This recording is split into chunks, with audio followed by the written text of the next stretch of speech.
Alright, I'm going to talk about failures. So, our turbine runs a DC motor, and we tried a lot of DC motors, so this is the first one we tried.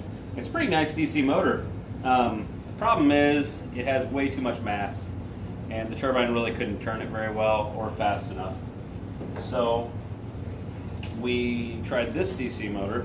This one turns very easy. The problem was it wasn't spinning fast enough to produce a voltage that was usable. This one only outputted about 1.5 volts whenever it was fully spun up.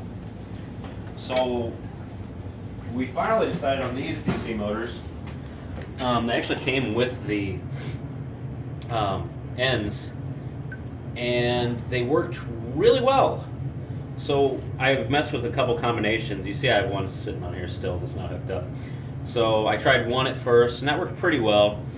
And then what I did here is I used this one to basically increase our speed on the gear ratio. So this one right here spins really fast. I hooked them in series, and that's how we get all of our output voltage. It's very finicky about how tight the belts are. So there was a lot of adjustment to get that working right, and it worked very good. While we're talking about the turbine, the outputs to these. So originally I designed the system so that the water would just flow in, fill these tanks, and flow through. The problem was we were dumping a ton of water. We were getting a lot of power out, but it would just dump too much water. So I decided to turn some of the energy into kinetic energy by nozzling these down. So I put some ends on, and I experimented with different size nozzles. And this one works pretty good. So I have two nozzles. This one's a little wider than that one because we want our first stage to have the most power, and second stage not. And it actually runs pretty well in equilibrium while producing our voltage, so that worked out really well.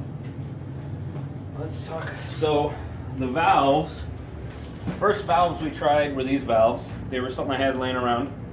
The problem with these is they require a pressure differential on each side. So the input side requires a high pressure to actually activate the valve. So all your solenoid does here is lift off a P-knot tube, and the water will equalize either side of the chamber, and the valve will retract based on the water pressure.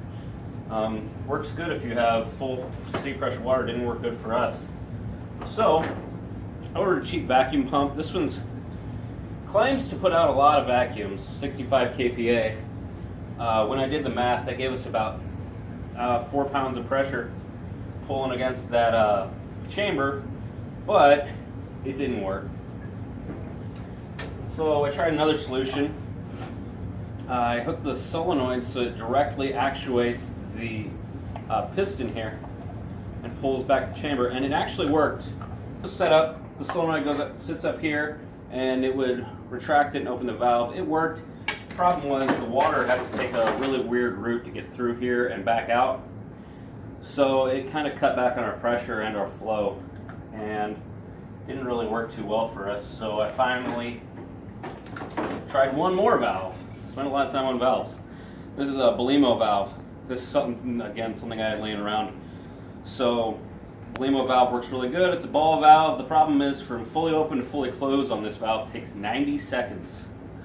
So we didn't have 90 seconds to wait around for the turbine to kick on and off. So that one was also a failure. We tried to power these with LED lights. We wanted to be real slick and efficient.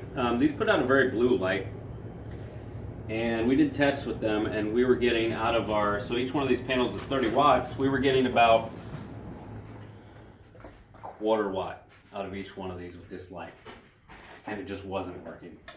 So finally, our last failure I'll talk about is the PLC. I had this PLC sitting around my house.